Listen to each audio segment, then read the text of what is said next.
Diabetic retinopathy remains the number one cause of new blindness in most of the countries. The vast majority of diabetic individuals who lose vision do so not because of an inability to treat their disease, but due to a delay in seeking medical attention. 1 in 10 people, they are diabetic. 537 million people, they live with diabetes in the world. Such a staggering number of diabetic population. And the sad part of the story is that 50% of the diabetic people, they are unaware that they are having diabetes. China is the capital of the world with diabetes population. India comes second to China. India has 73 million people who are suffering from diabetes. Such a large number of diabetic patients we have in India, and this is increasing every year. 18% of diabetic patients will develop diabetic retinopathy in due course of time. In India, Punjab, Kerala, Tamil Nadu, they are having high prevalence of diabetic patient and diabetic retinopathy. Diabetic retinopathy is a microangiopathy of retinal vasculature. There is thickening of the basement membrane and the loss of the pericyte. This loss of pericyte leads to the weakening of the walls of the capillaries and hence outpouching, giving rise to microaneurysms. Microaneurysms are the first ophthalmoscopically detectable change, and this is considered the hallmark of the diabetic retinopathy.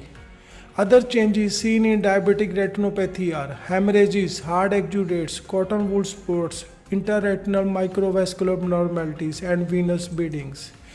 This is a patient who is having hemorrhages, superficial and deep both. If the capillaries or microaneurysms ooze out fluid in the intraretinal layers, this gives rise to a thickening of the retinal layers, and this is called retinal macular edema. In due course of time, lipid exudates, they get deposited in the edema part, and these are called hard exudates. With the increase in severity of the retinopathy, venous changes occur. This shows severe ischemia in the retinal layer. This venous looping, and this is beading. Venous beading means diameter changes, constriction and dilatation. So as the retinopathy advances, these changes increases in severity and they occur in all the four quadrants of the retina. Diabetic retinopathy can be classified into non-proliferative and proliferative diabetic retinopathy. Non-proliferative diabetic retinopathy further subdivided into mild, moderate, severe. Mild NPDR, just few microaneurysms. And in severe NPDR, we should always remember 4-2-1 rule. 4 means 4 quadrant, 2 means 2 quadrants, 1 means 1 quadrant. Severe intraretinal hemorrhages in 4th quadrant, venous bleeding in 2 quadrants, and moderate intraretinal microvascular abnormalities in 1 quadrant. If out of these 3 findings, any one finding is there, then this case is called severe NPDR. If 2 findings are there, then this is labeled as very severe NPDR. Why we are so much interested in severe NPDR and very severe NPDR?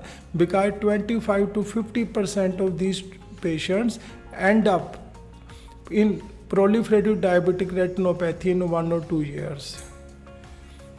As the severity of NPDR increases, patient may end up into PDR with the development of new vessels and fibrous tissue. So we can see the diabetic retinopathy span from a spectrum of non-proliferative to proliferative. In non-proliferative, it span from mild to severe.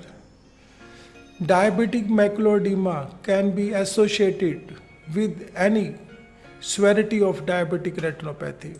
So this is a patient of mild NPDR, just few microaneurysms, no decrease in vision. This is a case of moderate NPDR, hemorrhages, microaneurysms, cotton wool spots, venous bleeding in all are present. Severe NPDR, 4 to 1 rule, proliferative diabetic retinopathy patient with NVD. If in PDR there are some changes, if these are associated, then we say that patient is having PDR with high risk characteristics. These are NVD equal to or greater than 1/4 to 1/3 disc area.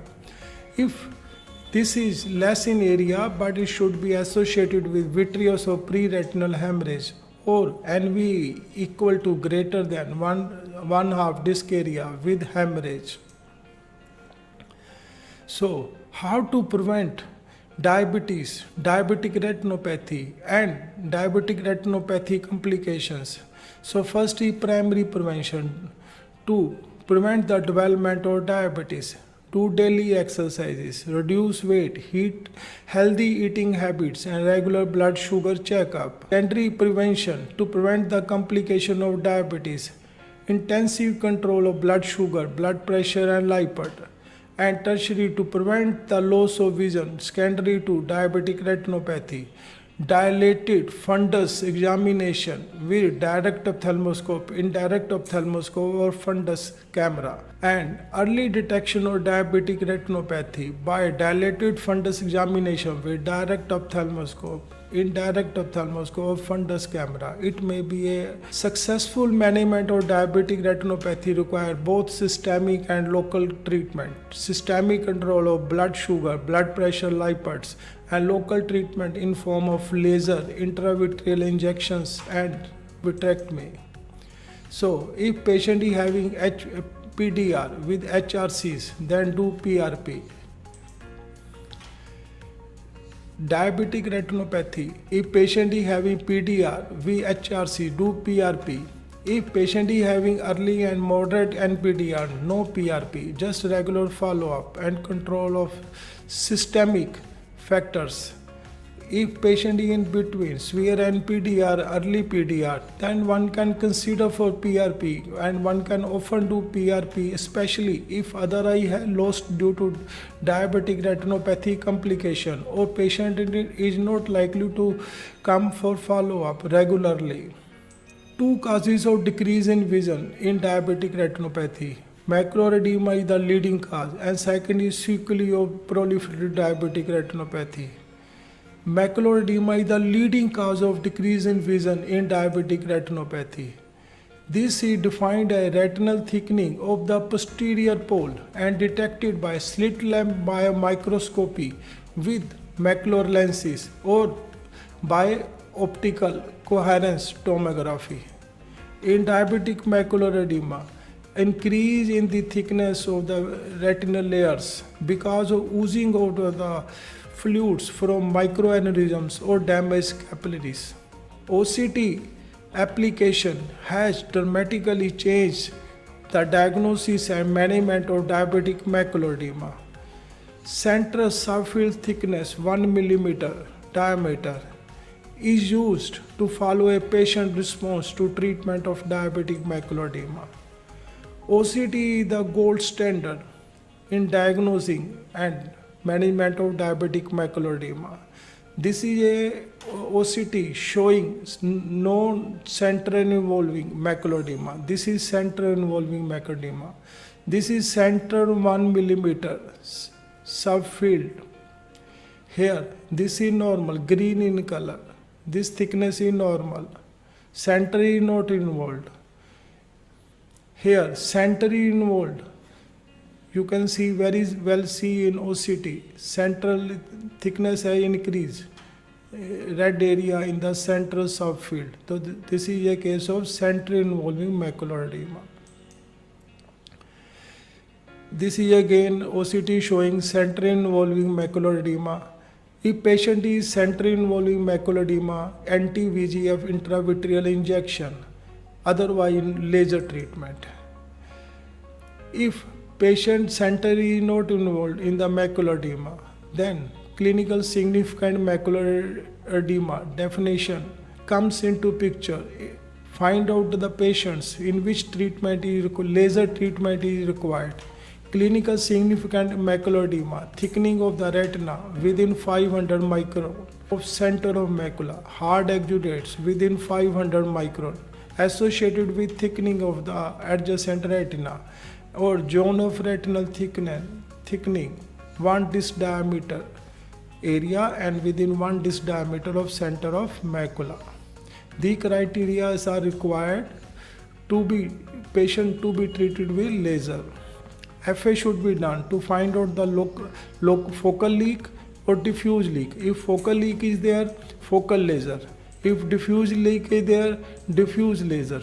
It was the DCR net protocol who clearly proved intravitreal anti-VEGF are the treatment of choice in center involving macular edema. Ranibizumab is the innovator product. Rajumab and Vizumab are Indian biosimilars. Intravitreal injection is the treatment of choice for macular edema, center involving. Although effective, but its effect is temporary. It stays for 1 month only. So 6 injections usually are required in the first year, and in subsequent years more injections are required. So it's become very costly affair. Here comes the role of biosimilars. Indian biosimilars Rajumab and Vizumab are very promising. If anti-VEGF not effective, then steroids may be tried.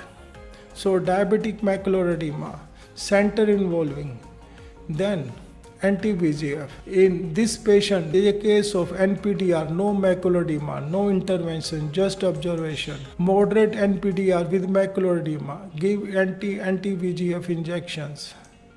Patient of PDR, no macular edema, so PRP, no injection. This is a case of PDR with macular edema. First give anti-VEGF injection and simultaneously start PRP. So, to summarize, PDR plus HRCs do PRP, severe NPDR, PDR without HRCs, consider PRP, mild and moderate NPDR, no PRP, center involving macular edema, intravitreal anti-VEGF, center spanning focal or grid laser. So, to summarize, if fundus examinations are initiated before the development of significant retinopathy, and if the recommendations of varial trial are applied in the treatment of diabetic retinopathy, the risk of severe vision loss is less than 5%.